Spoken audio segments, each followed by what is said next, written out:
श्री कृष्ण 8वें मनु वैवस्वत के मनवंतर के 28वें द्वापर में श्री कृष्ण विष्णु के 8वें अवतार थे। जब उनका जन्म हुआ तब भाद्रपद के कृष्ण पक्ष की रात्रि के 7 मुहूर्त निकल गए और 8वां उपस्थित हुआ, तभी आधी रात के समय सबसे शुभ लग्न में उन्होंने जन्म लिया। उस लग्न पर केवल शुभ ग्रहों की दृष्टि थी। तब रोहिणी नक्षत्र तथा अष्टमी तिथि के संयोग से जयंती नामक योग में उनका जन्म हुआ था। ज्योतिषियों के अनुसार रात 12 बजे उस वक्त शून्यकाल था। आओ सुनते हैं श्री कृष्ण जन्म की प्रामाणिक और सत्य कथा। परंपरा के अनुसार भगवान श्री कृष्ण का इस बार 5250वां जन्मोत्सव मनाया जाएगा, जबकि शोधानुसार 3112 ईसा पूर्व को उनका जन्म हुआ था। मतलब यह कि 3112 + 20235 अर्थात यह उनका 5135वां जन्मदिन होगा। कंस अपनी चचेरी बहन देवकी से बहुत स्नेह रखता था, लेकिन एक दिन वह देवकी के साथ रथ पर कहीं जा रहा था। तभी आकाशवाणी सुनाई पड़ी, जिसे तू चाहता है उस देवकी का 8वां बालक तुझे मार डालेगा। इस भयंकर आकाशवाणी को सुनकर कंस भयभीत हो गया और उसने अपनी बहन को मारने के लिए तलवार निकाल ली। वसुदेव ने उसे जैसे तैसे समझाकर शांत किया और वादा किया कि वे अपने पुत्र उसे सौंप देंगे। पहला पुत्र होने पर जब वसुदेव कंस के पास पहुँचे तो कंस ने कहा कि मुझे तो 8वां बेटा चाहिए।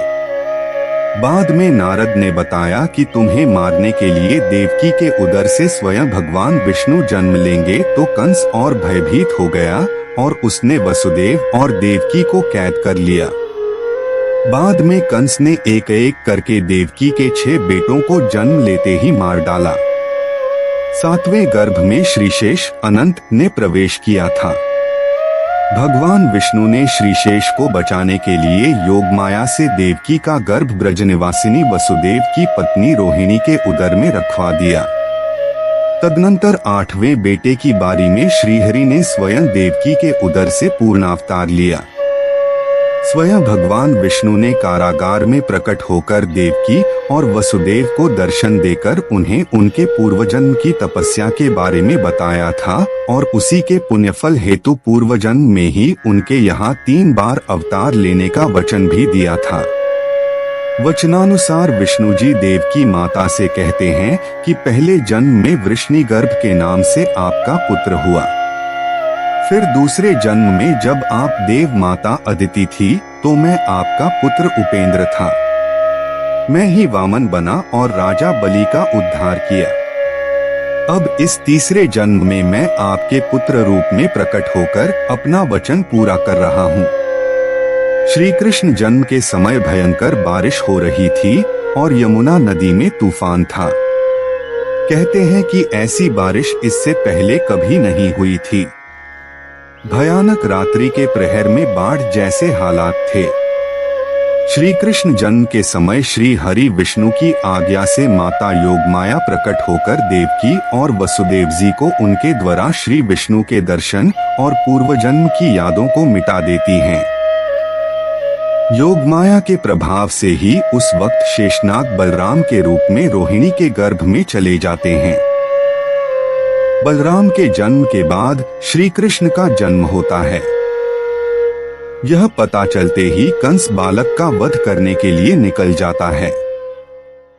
यह देख योगमाया अपनी माया से वसुदेव को जगाती है। वसुदेव जागते हैं तो वह कहती हैं कि कंस के आने के पहले तुम इस बालक को लेकर गोकुल चले जाओ। वसुदेव बालक को प्रणाम करते हैं और फिर योगमाया से कहते हैं कि परंतु देवी माता मैं जाऊंगा कैसे? मेरे हाथ में तो बेड़ियां पड़ी हैं और चारों ओर कंस के पहरेदार भी खड़े हैं। तब देवी माता कहती हैं कि तुम स्वतंत्र हो जाओगे। गोकुल जाकर तुम यशोदा के यहाँ इस बालक को रख आओ और वहाँ से अभी अभी जन्मी बालिका को उठाकर यहाँ लेकर आ जाओ। योगमाया के प्रभाव से पहरेदारों को नींद आ जाती है। वसुदेव जी की बेड़ियां खुल जाती हैं और फिर वे बालक को उठाकर कारागार से बाहर निकल जाते हैं।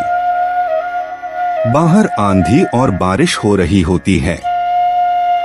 चलते चलते वे यमुना नदी के पास पहुंच जाते हैं।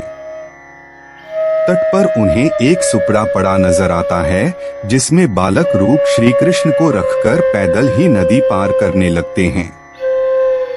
तेज बारिश और नदी की धार के बीच वे गले गले तक नदी में डूब जाते हैं। तभी शेषनाग बालकृष्ण के सहयोग के लिए प्रकट हो जाते हैं। माता यमुना भी प्रकट होकर बालकृष्ण के चरण छूकर नीचे उतर जाती है और उनके लिए यमुना पार करने का मार्ग बना देती हैं। वसुदेव जी रात्रि के अंधकार में बालकृष्ण को लेकर यशोदा मैया के कक्ष में पहुंच जाते हैं। द्वार अपने आप ही खुल जाते हैं। गहरी नींद में सोई यशोदा मैया के पास वह बालकृष्ण को सुलाकर वहां सोई हुई बालिका को ले जाते हैं। उन कारागार में जाकर वे बालिका को गहरी नींद में सोई देवकी के पास सुला देते हैं। तब योग माया प्रकट होकर उनकी बेड़ियां फिर जस की तस कर देती हैं और कहती हैं कि हमारी माया से तुम्हें ये सब याद नहीं रहेगा। फिर वसुदेव जी भी सो जाते हैं। उधर योगाम्या के प्रभाव से ही यशोदा और उनके पति नंदराय यह समझते हैं कि यशोदा के यहाँ पुत्र का जन्म हुआ है। बाद में कंस को पता चलता है कि देवकी ने फिर एक बच्चे को जन्म दिया है, तो वह कारागार में उसका वध करने के लिए पहुंच जाता है। कारागार में पहुंचकर वह देवकी से पूछता है, क्या ये लड़की है? देवकी कहती है, हाँ भैया। तब वह कहता है, झूठ। इस बार लड़की कैसे हुई? आकाशवाणी झूठ नहीं हो सकती।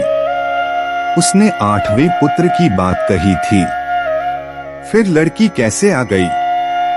अवश्य लड़का हुआ होगा। कहाँ छिपा दिया है तुमने? तब वसुदेव कहते हैं कि जब मेरी आंख खुली तो मैंने इसी बालिका को देखा। मैं सत्यवादी हूँ, कभी झूठ नहीं बोलता। यह सुनकर कंस कहता है, हाँ तो ये भी विष्णु की एक चाल है जिससे मेरी मति भ्रमित हो जाए। चाहे वह कुछ भी कर ले, लेकिन मुझे मेरे लक्ष्य से हटा नहीं सकता। चाहे किसी भी रूप में आ जाए, वह मेरे हाथों नहीं बच सकता। यह कहकर कंस बालिका को देवकी के हाथ से छुड़ाता है। वह कन्या को एकांत में ले जाकर एक भूमि पर पटककर मारने ही वाला रहता है कि कन्या उसके हाथ से छूटकर आकाश में उड़ जाती और आकाश में योगमाया प्रकट होकर अट्टहास करने लगती है। यह देखकर कंस भयभीत हो जाता है। फिर योगमाया कहती है, रे मूर्ख, मुझे मारने से तुझे कुछ नहीं होगा। तुझे मारने वाला तो कोई और है और वो इस धरती पर जन्म भी ले चुका है। वही तेरा सहार करेगा। हे मंद बुद्धि दुष्ट, तू व्यर्थ बिचारी देवकी को कष्ट न दे और निर्दोष दीन एवं असहायों की हत्या करना छोड़ दे। यह कहकर योगमाया अदृश्य हो जाती है। कंस घबराकर वहां से चला जाता है और फिर वह कृष्ण की तलाश करने के लिए सभी गांव के बच्चों का वध करने का आदेश दे देता है। Like, share and subscribe the channel.